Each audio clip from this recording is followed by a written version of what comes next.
Adam. Whirlwind of emotions. I'm not gonna lie. I'm just gonna be honest. At 2-2, I sat in my chair and said, "See, we're not gonna do it." I did say that. Yeah, did you? It was switching from like, it felt like at one moment it was like, yeah, it's like United, Solskjaer, and then it's like Mourinho, United. It's like, oh no, which way is it going to go? And then it's like, but as like I was saying then on the side, then it was like that was the closest that we've been to United mentality there, because we have games like this when we were crap today. To be honest, nothing was working right, but we were always in the game. We were always going to get a chance, and today we took them. And since Lukaku's realised that he's actually right-footed and not left-footed, he started banging them in, because that's all he's doing. They're going in the corner every time. Good finishes. You can't even say anything. I can't fault him for his finishing, because there's moments in the game it was just normal Lukaku. Yeah. It's finally. Well, first half he missed from like 4 yards, and then there's a header where he kind of mistimed it, and then you're thinking, here we go.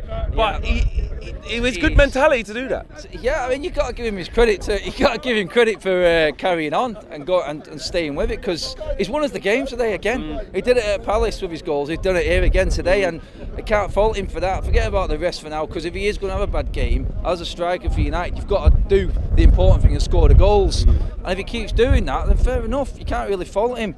But like I said, going forward today, we just seem to be lacking completely. First half was a write-off. It was just non-existent at all. And then second half, and it's just another nail in Ollie's, really, because that substitution at half-time, who's seen bringing on a full-back is going to change the game like that? Ollie's seen it, and it changed the game. In my preview before, I thought Dalot should have started. I would have kept him on that right-hand side. But obviously, yeah, how well did he do when he came on? He changed it. It was simple. When he came on, it was like, it was just a totally different avenue down that right-hand side. Everything was working. Even Young started coming into it a bit more, because he was poor today, I thought, Ashley Young. He was really poor. And Dalot came on, and he's a defender, but he was. I think he had about 4 or 5 shots on goal, and it was all. He wasn't scared to shoot, efforts. and the crossing as well. Oh, mate, the crossing on Rashford's head, exactly. And you could tell straight with that first cross from Rashford, headed it just wide of the post. That was a change. He's like, right, mood change straight away. Yeah. New players come on. He's bringing us a different avenue going forward, and it was that is down to Ollie again. You cannot fault him in any way. Well, another player who stepped up in the second half, Andreas Pereira. I thought he was poor in the first half. Yeah. And then with that shot he had, it's kind of like, if you don't score that, everyone would have been screaming to pass to Luke Shaw, etc. Yeah, but top corner. You got to give the guy credit, because he was poor again today. But you got to give the guy credit. He has got some Niagaras to take that on, that shot, because like you said, there was players either side, and if that went anywhere else, the crowd would have been dragging him off the pitch, wouldn't they? But top bins, man.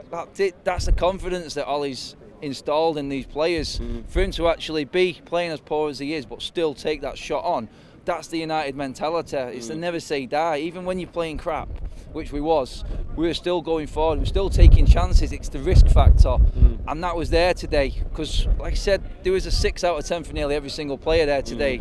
Apart from the goals. Because we were average, innit? If you're looking at it though, with the chances that Southampton had, they scored 2 worldies. Exactly. And other than that, De Gea didn't have to work. So do we look at it like, do you know what, on a different day it would have been more comfortable, was only because they scored 2 worldies, or collectively, like they did look comfortable, they were dangerous, weren't they? I thought Southampton played all right today, considering where they are in the league. They were organised and they carried a threat. They played the ball well, but every team who comes to Old Trafford at the moment, every time they shoot, it goes in. It just fires in. Everything goes in all the time, and there were 2 worldies, to be honest. Yeah. To be honest, there weren't no clear-cut efforts from Southampton. So yeah, you've got it's like that. Them games are going to happen. It happened against Burnley, but this time we've seen it out, and coming back off back-to-back games, 2 games every week. These games come along, and we always seem to have this issue at Old Trafford against the smaller teams. I was going to say, are you worried that because away from home, look, 8 on the bounce, smashing records, are you worried that we're not showing the same kind of form or playing in the same way when you'd expect it to be the other way around, maybe more difficult away from home? Not now, after that today, because that today was probably the best result we've had under Ollie, because we were down today. You could feel it. People were sat there, people were sat next to me, oh, it's like being back watching Mourinho football again. And at times it's like sideways, we're not cutting through, but I keep saying it, and I'm saying it all the time, the mentality isn't that anymore. It's still going forward. We might create a chance, we're going to take a risk, and the chance will come, and we took the chances in the second half. It wasn't just 1 or 2. It was like an old Ferguson second half performance. It was, wasn't it? With Spurs and Arsenal drawing today. Good result, yeah. Going into that Arsenal game, is it just a must-not-lose game, or you think go for the throat, we have to win it, and if we do, then it's fourth is ours? No, we're going for the win, mate. Simple as that. We're going to take Arsenal down because we can nail them.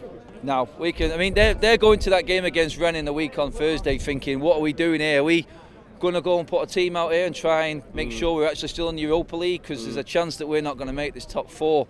Their mindset now is all over the place after today's result, because they had the win there. They were thinking they were clear 4 points of us, and then it all went wrong for them. What would you do? What would you do in Paris? Would you field the youngsters? Would you to try and save people for Arsenal?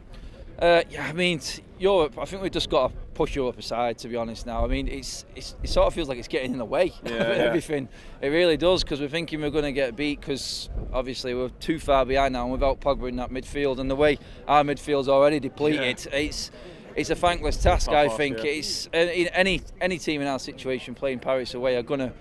Even if a full strength team, it's going to be a tough game. But with the likes of Matic, Herrera, Pogba all out, and our midfield are not playing great, to be honest. The ones that are coming in, McTominay, Pereira and Fred, can you imagine that midfield against Verratti and all them lot? Yeah. It's a different ball game over in Paris. It's one step too far, I think. Yeah. There's that little feeling in the back of your head thinking, oh, it's United, we always go for it.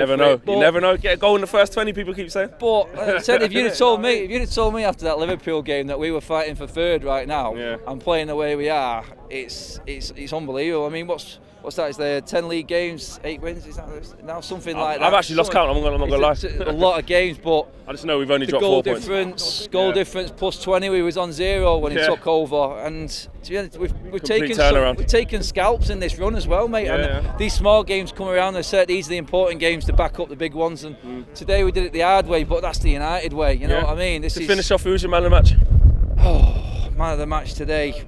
Do you know what I mean? Don't be shy, go on, give it to him, go on. Yeah, it's Lukaku, isn't it? Oh, no! Well, hey, he's been on the treadmills as well. He's shifting he took that shirt off there, man. The guy's ripped now. Ollie's got him in shape, I'm telling you. And like I said, since he's realised he's not left-footed, he's actually right-footed. We might see some more goals from him. That's right, Adam. Sweet. Cheers. Big respect to all you guys for watching that video, and make sure you check out more United Stand content here and here, yeah? Like, subscribe and share, and the socials are along the bottom. You know what to do. Go get following. Go, go, go, go, go.